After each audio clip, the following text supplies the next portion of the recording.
겨울철 응급실을 찾은 강아지 10마리 중 4마리. 저체온증과 동상이었습니다. 겨우 15분 산책했을 뿐인데요. 우리 아이는 털이 있는데요. 작년에도 이렇게 했는데 괜찮았어요. 보호자들이 가장 많이 하는 말이었답니다. 지금 이 순간 여러분 강아지 발바닥 온도가 몇 도인지 아세요? 영하 5도 날씨에 5분만 걸어도 발바닥 온도는 10도 아래로 떨어집니다. 체감 온도는 2도 이상 더 떨어지는데 괜찮겠지라는 생각이 우리 아이를 병원으로 데려가고 있어요. 오늘 이 영상 하나면 충분합니다.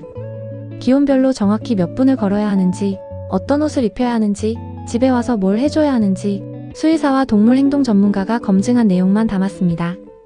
이번 겨울 우리 아이가 산책 후에 다리를 절뚝거리는 일은 없어야 하니까요. 지금 시작합니다.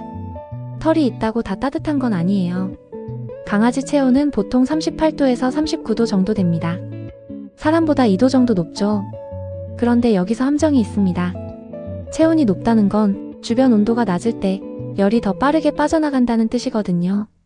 특히 겨울철 찬 공기에 노출되면 우리가 생각하는 것보다 훨씬 빠르게 체온이 떨어집니다.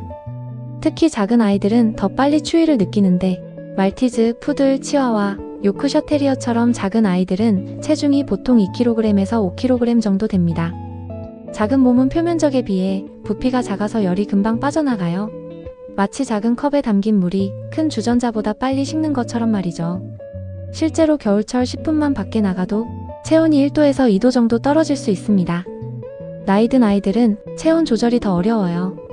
나이가 들면 근육량이 자연스럽게 줄어드는데 근육이 바로 우리 몸의 히터 역할을 합니다. 8살 이상 노령견은 같은 추위에서도 젊은 아이들보다 체온이 2배 빠르게 떨어집니다. 게다가 관절염이 있는 아이들은 추위에 노출되면 통증이 훨씬 더 심해져요. 요즘 우리 애가 산책 나가려고 안 하네. 이건 게으름이 아니라 아프다는 신호일 수 있습니다. 마른 체형이거나 털이 짧은 아이들, 이탈리안 그레이하운드, 휘핏, 미니핀처럼 날씬한 아이들. 이 친구들은 피하 지방이 거의 없어요. 몸에 단열재가 없는 것과 같아서 추위에 정말 약합니다. 또 피부병으로 털이 많이 빠진 아이들이나 면역이 약한 아이들도 마찬가지예요. 이런 아이들한테는 옷은 선택이 아니라 필수입니다. 많은 분들이 추우면 다 옷 입혀야 하는 거 아니야? 하고 생각하시는데요. 천연 패딩을 입은 친구들이 있어요. 스피츠, 시바견, 사모예드, 허스키, 진돗개, 웰시코기. 이 아이들 보면 털이 두 겹이에요. 안쪽에 솜털 같은 속털이 있고 바깥쪽에 긴 겉털이 있죠. 속털이 체온을 꽉 잡아주고 겉털이 바람을 막아줘요. 자연이 만든 완벽한 방한복이죠. 실제로 허스키 같은 경우는 영하 40도에서도 체온을 유지할 수 있대요. 이런 아이들한테 두꺼운 패딩을 입히면 어떻게 될까요? 오히려 너무 더워져요. 헥헥거리고 땀도 나고 땀과 피지가 옷 속에 갇히면 피부에 세균이 번식하면서 피부염이 생길 수도 있습니다. 실제로 어떤 사모예드는 보호자님이 귀엽다고 플리스 옷을 입혀 산책을 시켰는데 3일 만에 겨드랑이랑 목 부분에 습진이 생겼다고 해요. 병원 선생님이 그러셨대요. 이 아이한테는 옷이 필요 없어요. 오히려 해로워요. 그럼 이런 아이들은 겨울에 어떻게 돌봐야 할까요? 옷보다는 털 관리가 중요합니다. 속털이 엉키면 단열 효과가 떨어지게 됩니다. 규칙적으로 빗질해서 속털을 풀어주고 집안 온도는 18도에서 22도 정도로 유지해 주시면 돼요. 강아지 키우는 보호자라면 옷 고르는 재미 또한 놓칠 수 없죠. 강아지 옷 고르실 때 뭘 가장 먼저 보시나요? 디자인, 색깔, SNS에 올릴 때 얼마나 예쁠지. 누구나 한 번쯤 있는 경험이죠. 하지만 가장 중요한 건 우리 아이가 편한지 아닌지예요. 우리 아이가 옷을 불편해하는 신호. 강아지는 말을 못하지만 몸으로 이야기해요. 몸을 자꾸 튕기듯이 턴다던가, 걷는 게 평소와 다르게 어색하다던가, 갑자기 가만히 서 있기만 한다던가, 표정이 굳고 귀가 뒤로 간다든가. 이런 모습이 보이면 나 지금 불편해, 이거 벗겨줘 하고 있는 거예요. 이런 신호를 보내는데도 계속 입히고 다니면 우리 아이는 겨울만 되면 산책을 싫어하게 될 수 있어요. 좋은 겨울옷은 이런 거예요. 첫째, 가벼워야 해요. 무거운 옷은 관절에 부담을 줍니다. 둘째, 잘 늘어나야 해요. 움직임을 방해하면 안 되니까요. 셋째, 가슴이랑 겨드랑이 부분이 여유로워야 해요. 여기가 조이면 숨쉬기가 힘들어져요. 넷째, 배를 감싸주는 디자인이 좋아요. 배는 체온이 가장 빨리 떨어지는 부위거든요. 다섯째, 바람을 막아주는 기능이 있으면 좋아요. 바람만 막아도 체감 온도가 5도 정도 올라갑니다. 그리고 한 가지 팁이 있어요. 집안에서 입는 옷이랑 밖에 나갈 때 입는 옷은 따로 준비하세요. 집에서는 얇고 편한 면 소재로, 밖에 나갈 때는 바람을 막아주는 패딩으로. 똑같이 두꺼운 옷을 하루 종일 입히면 집에서는 너무 더워 체온이 과하게 올라가고 피부병이 생길 수 있습니다. 겨울 산책할 때 기온만 보시나요? 사실 더 중요한 게 있어요. 바로 바람이에요. 체감 온도가 진짜 온도예요. 예를 들어 실제 기온이 5도인데 바람이 안 불면 산책은 가능합니다. 하지만 똑같이 5도여도 바람이 세게 불면 체감 온도는 0도 이하로 떨어집니다. 바람은 체온을 순식간에 빼앗아 가거든요. 특히 작고 마른 아이들은 바람 앞에서 정말 약해요. 그럼 기온별로 어떻게 산책해야 할까요? 이제 구체적으로 말씀드릴게요. 10도 이상일 때 대부분의 강아지는 평소처럼 산책 가능해요. 다만 노령견이거나 아주 작은 아이들은 얇은 옷 하나 입혀주시면 좋아요. 4도에서 10도 사이, 소형견, 노령견, 털이 짧은 아이들은 패딩이 필요해요. 산책 시간은 평소의 70% 정도로 줄여주세요. 30분 걷던 아이는 20분 정도, 0도에서 4도 사이 모든 강아지에게 옷은 필수입니다. 겨울 산책 시간은 10분에서 15분씩 하루에 2-3번 나눠서 나가는 게 좋아요.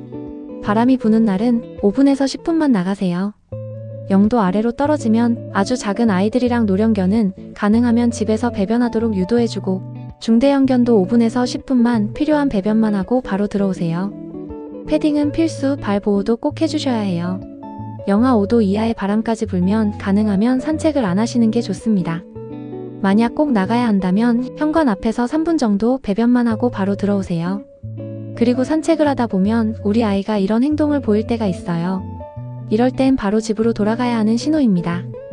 첫 번째, 발을 번갈아 들어요. 바닥이 너무 차가우면 발바닥이 아파요. 두 번째, 몸을 웅크려요. 체온을 지키려고 몸을 최대한 작게 만드는 거예요. 세 번째, 꼬리를 아래로 내려요. 민감한 부위를 보호하려는 행동이에요. 네 번째, 보호자에게 자꾸 붙어요. 나 이제 힘들어, 집에 가고 싶어. 라는 신호입니다. 이 중 하나라도 보이면 그 자리에서 바로 돌아오세요. 조금만 더 갈까? 이 생각이 우리 아이를 힘들게 할 수 있어요. 정말 중요한 건 산책 후 5분이 정말 중요해요. 집에 왔다고 끝이 아닙니다. 많은 분들이 집에 들어오자마자 히터 앞에 아이를 앉히시는데 사실 이건 좋지 않아요. 차가운 몸이 갑자기 뜨거운 열에 닿으면 혈관이 급격히 팽창하면서 관절이랑 심장에 부담이 갑니다. 특히 관절염이 있는 노령견은 통증이 갑자기 심해질 수 있어요. 올바른 방법은 1단계, 따뜻한 물에 적신 수건으로 발과 배부터 닦아주세요. 발바닥, 발가락 사이, 배, 겨드랑이 이 네 곳을 부드럽게 닦아주세요. 여기가 체온이 가장 빨리 떨어지는 부위예요. 2단계, 담요 위에서 5분 쉬게 해주세요. 바닥에 직접 앉히지 말고 방석이나 담요 위에 앉혀주세요. 담요로 몸을 감싸주면 더 좋아요. 보호자 체온이 전달되면서 천천히 따뜻해져요. 3단계, 미지근한 물을 주세요. 차가운 물 말고 미지근한 물을 주셔야 해요. 속부터 천천히 체온이 회복되도록 도와주는 거예요. 이 간단한 루틴만 지켜도 관절, 스트레스랑 체온 쇼크를 90% 이상 줄일 수 있어요. 우리 아이가 하루 24시간 중 23시간을 보내는 곳 어디일까요? 바로 집이에요. 그래서 집안 환경이 정말 중요해요. 강아지는 배를 바닥에 붙이고 눕습니다. 바닥이 차가우면 체온이 계속 빠져나가요. 실험을 해봤더니 이런 결과가 나왔어요. 바닥에 직접 누운 강아지는 30분 후 체온이 0.8도 떨어졌고, 담요 위에 누운 강아지는 30분 후 0.2도만 떨어졌습니다. 단 1cm 차이가 4배의 효과를 만드는 거예요. 꼭 필요한 겨울 준비물 거창할 필요 없어요. 담요 한 장은 바닥과 몸 사이에 공기층을 만들어주고, 방석 하나는 보온도 되고 관절도 보호해줍니다. 창가 햇살 자리는 자연 난방, 비타민 D도 만들어져요. 전기 장판은 화상 위험이 있으니 조심하세요. 집안 온도는 18도에서 22도가 적당하고, 너무 덥게 하면 집안과 밖의 온도 차이가 커져서 산책 나갈 때 쇼크가 올 수 있어요. 피부가 건조해지고 호흡기도 안 좋아져요.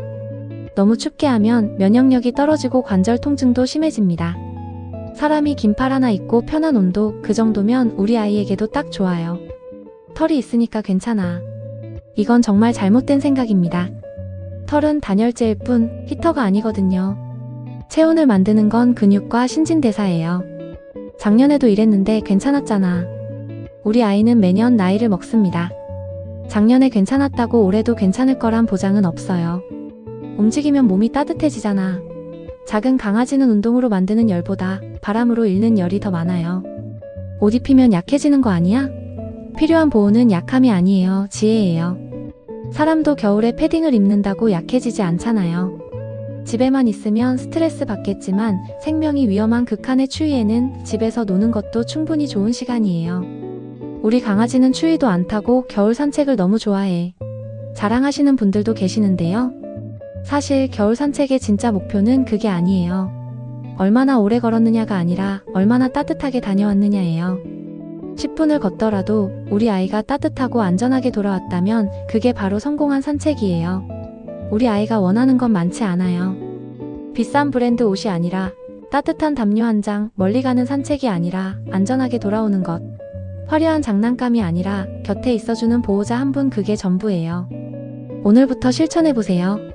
날씨 앱으로 기온 확인하고 옷 챙기고 산책 시간 조금 줄이고 우리 아이 신호 잘 관찰하고 집에 와서 따뜻하게 케어해주기. 이 5가지만 기억하시면 돼요. 이 작은 변화가 우리 아이를 지켜줘요. 지금 당장 날씨 앱을 켜보세요. 그리고 내일 산책 계획을 다시 한번 생각해보세요. 우리 아이는 말을 못하지만 그 작은 몸으로 매일 신호를 보내고 있어요. 이제 그 신호를 알아챌 수 있는 보호자가 되어주세요. 겨울은 우리 아이에게 조금 힘든 계절이에요. 하지만 우리가 있으니까 괜찮아요. 날씨가 추워질수록 우리의 관심과 사랑은 더 따뜻해져야 해요. 여러분의 겨울은 어떠신가요? 댓글에 공유해주시면 더 따뜻해질 것 같아요. 오늘도 우리 아이 옆에 있어주셔서 감사합니다. 이번 겨울도 따뜻하고 건강하게 보내세요. 견생시대 화이팅!